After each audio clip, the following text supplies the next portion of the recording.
Hello folks, just a quick video. Well, if anyone wonders at any point in time as to how this situation will end, with regards to me being not speaking but listening, we'll put it this way: one of us is wrong.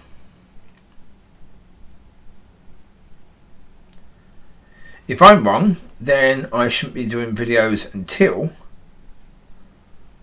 God has done whatever work needs to be done for me to come to the point of understanding that I was wrong, and I shouldn't be doing videos talking about that sort of subject matter in that sort of way. Okay. If I'm not wrong, and the pastor or the people in the church are wrong, then they will have to come to understanding. And they would have to correct that, the same as I would have to correct my being wrong before I start doing videos. They would have to correct their wrong before me doing anything like that, or me sharing anything with the church. Because the situation today is there was a problem highlighted. If it's my problem, then I've got to deal with it. If it's their problem, then they've got to deal with it. Simple as that. But I can't make statements talking about the fact that people in the church are just carrying on regardless, and then for me to just do the same. Someone has made an accusation, saying that I shouldn't have done that video to start with, and I shouldn't have put that video publicly online, because I shouldn't be talking about the church online. Okay. If that person is correct, then I need to do something about that. If that person is wrong in what they were saying, then they need to do something about that. Simple as that. That's the reality. And what's going to happen with that, I don't know. But that's why when I say I think this is going to take a long time, that's why I say I think this is going to take a long time. The whole idea that people can accept that what they've done is wrong is a very difficult thing for people to do, and it can take a lot of time.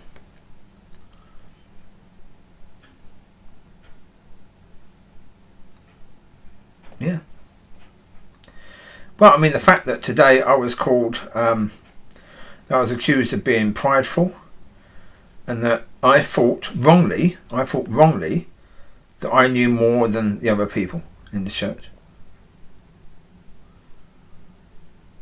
So as I say, if that's correct, then I need to do something about that. I need to adjust my thinking and the way I do things to, and I need to be listening and not talking until that's happened. If I'm right and they're wrong, then of course they need to do adjustment of their thinking. At the moment, as far as I know, no adjustment has been made. Not as yet. And as I say, if I'm wrong, there's a lot of adjustment that has to be made, because basically if I'm wrong, then obviously what I believe God gave me in October last year, I've got to scratch all that out. God didn't give me that. The whole idea that God took my dogs away to get me to go to LL to ask that question, scratch all that out. That didn't exist. That was just me imagining all of that. The whole idea that Father said that he's now going to be my dad, scratch that out. The whole idea that we're supposed to come through Yeshua to a relationship with Father, scratch that out. Well, that's what you said in October. But then the whole idea that we've got to be of his nature, scratch that out. I've got to delete all of that basically now, because I wrongly think that I know more than what these people in church think. So either I know more or I don't. If I don't, then when I think I know, I don't know. That's the reality. That's going to take a long time for me to be able to get rid of that, isn't it? If it's the other way, people that have been offended by what I've said, for them to get to a point of realising that I was right, maybe the way I said it wasn't right, but what I said was right, and that I do know more than them, I think that's going to take pretty much as long. So, yeah. But again, just sitting here, speaking to God about the situation, and that's the reality. Yeah. That's the situation as it is right now. So, yeah. Yeah, I mean, if God hadn't said to me, if God hadn't said to me only about a week ago that I need to love these people for these people to listen to me, I would have just contacted the pastor and just said, well, the way it is, with people in the church thinking that I am prideful and that I think I know more than them and I'm wrong to think that, then I don't really see at the moment how I can come back to this church. If you're telling me to listen and don't speak, well, until I get to the point of understanding that everything I believe God has told me wasn't God,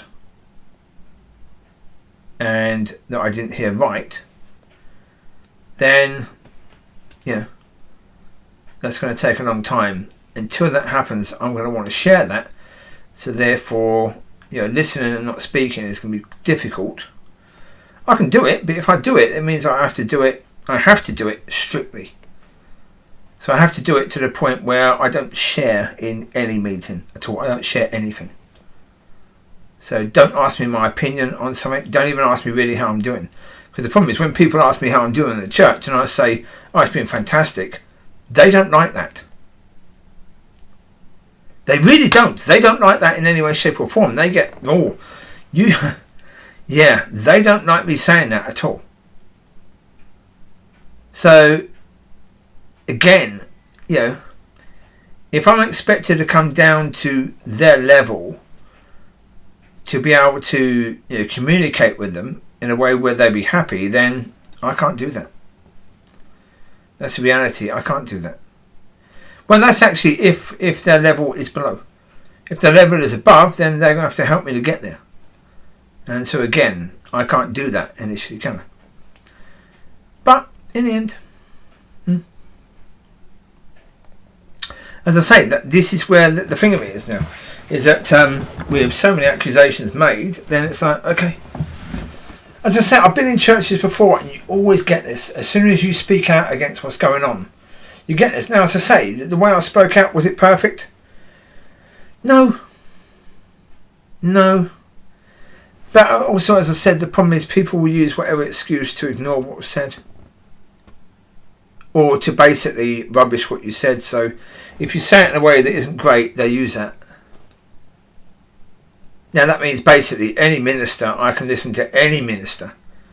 I can even listen to the Lord and what he said, and I can dismiss things that he said because of the way he said it wasn't great. I could certainly have that point of view, can't I? So, yeah.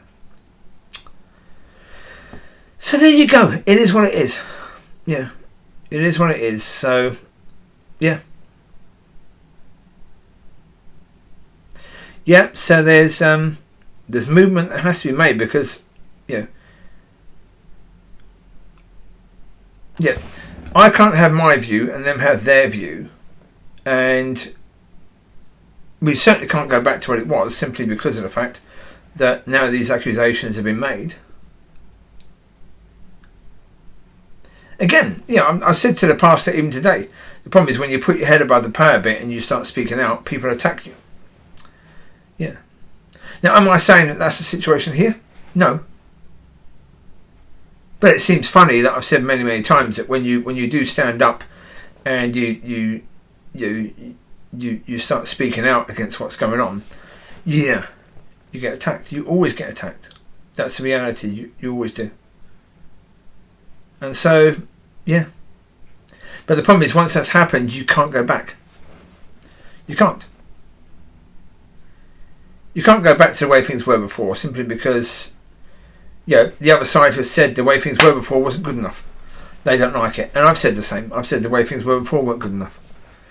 We both said the way things were before weren't good enough. So, okay. What are we going to do about that? Yeah. Yeah. Let's see how God leads, because, you know, put it this way, I don't think this is necessarily a situation that God wants. I don't think God necessarily wanted this situation to be as it is, but yeah. Well, as I say, I have no idea as to how much time the pastor spent with God over this before speaking to me. Yeah. But, yeah. Well, as I say, the reality is I can't say that what I said, specifically what I said, I can't say that what I said was wrong, because I don't believe that what I said was wrong. I can certainly say the way I said it was wrong. I can accept that if someone says that swearing and, you know, getting, you know, passionate about it, you know, coming across as angry, yeah, that didn't help. Okay, maybe, but it's just like, you know, the Lord goes into the temple and starts kicking over the tables because of what they're doing there.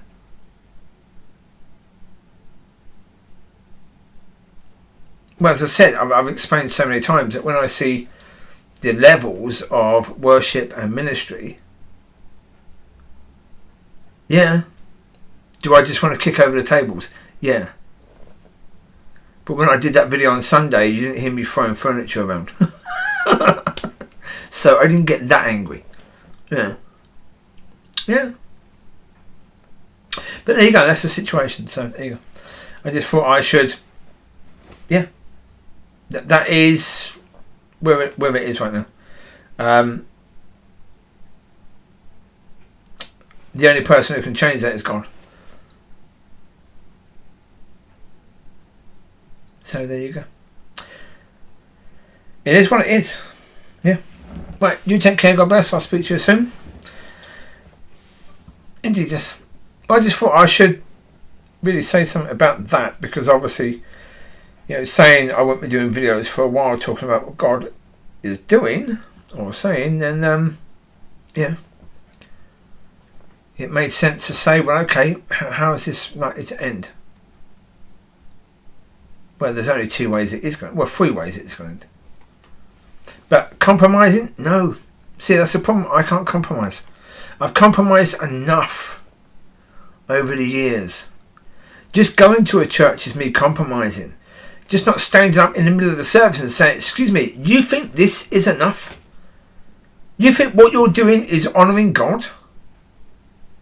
In any way, shape or form? Not standing up and saying that in a service, that's me compromising.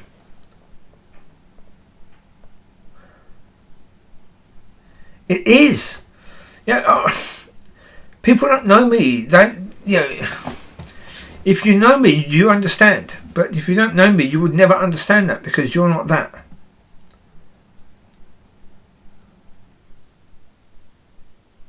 But that's the point. I'm compromising. When I don't do that, that's me compromising. So, yeah. Can I compromise further? I have no idea. I don't know. I wouldn't expect him to compromise either, the pastor. Why should he? If he thinks he's right, why should he compromise? He shouldn't, should he? So it's going to take God to, you know, get this sorted. And if that's his will, then he'll get it sorted. So you take care, God bless. I'll speak to you soon. Bye bye.